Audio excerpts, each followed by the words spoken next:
Hello students, हम अपने इस वीडियो लेक्चर में मोटर का बेसिक वर्किंग प्रिंसिपल देखेंगे। बच्चों, इस बेसिक वर्किंग प्रिंसिपल का यूज़ करके हम लोग 3 phase induction motor, single phase induction motor और सिंक्रोनस मोटर का वर्किंग प्रिंसिपल इजीली एक्सप्लेन कर पाएंगे।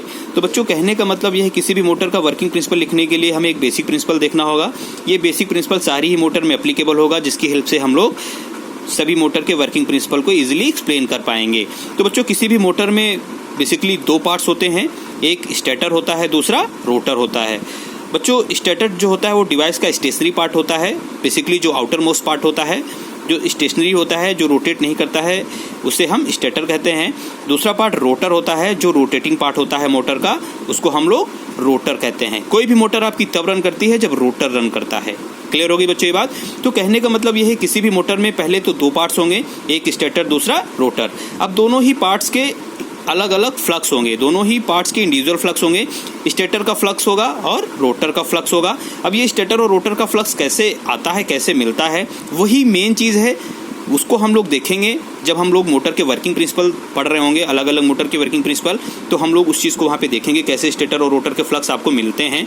तो कहने का मतलब यह है कि बच्चों, किसी भी मोटर के बेसिकली 2 पार्ट्स होंगे, स्टेटर और रोटर। स्टेटर डिवाइस का स्टेशनरी पार्ट होगा, जबकि रोटर रोटेटिंग पार्ट होगा।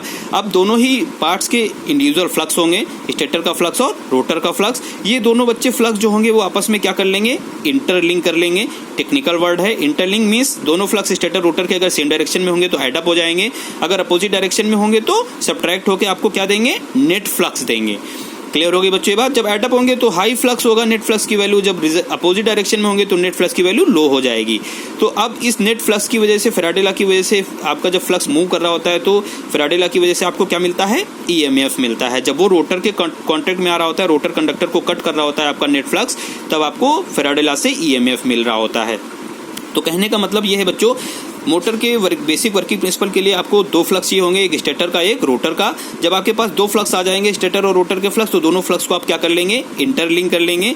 वो इंटरलिंक करके आपको क्या देगा, नेट फ्लक्स देगा। नेट फ्लक्स की वजह से आपको फैराडे लॉ से क्या मिल जाएगा, नेट ईएमएफ मिल जाएगा। अब बच्चों, हम लोग जानते हैं टॉर्क का फॉर्मूला फोर्स इंटू डिस्टेंस होता है। डिस्टेंस अगर आपकी फिक्स हो तो जो आपका फोर्स होता है वो टॉर्क के डायरेक्टली प्रोपोर्शनल होता है, यानी अगर आपका फोर्स जनरेट हो रहा है तो टॉर्क भी जनरेट होगा उस फोर्स की वजह से। तो ये जो नेट ईएमएफ होता है ये आपको दे देता है टॉर्क, जिसको हम लोग नेट टॉर्क कहते हैं।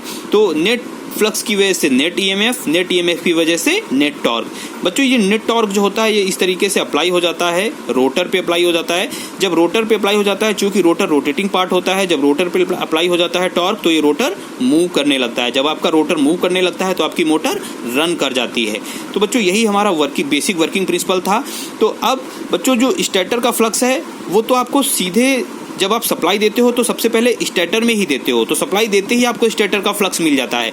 जब आपकी 3 फेज इंडक्शन मोटर होती है तो आप 3 फेज एसी सप्लाई देते हो, कहाँ पे देते हो, स्टेटर में देते हो, तो आपको क्या मिल जाता है, फ्लक्स मिल जाता है। जब आपकी सिंगल फेज एसी सप्लाई होती है, जब आपकी सिंगल फेज इंडक्शन मोटर होती है, तब आप सिंगल फेज एसी सप्लाई देते हो, कहाँ देते हो, स्टेटर में देते हो।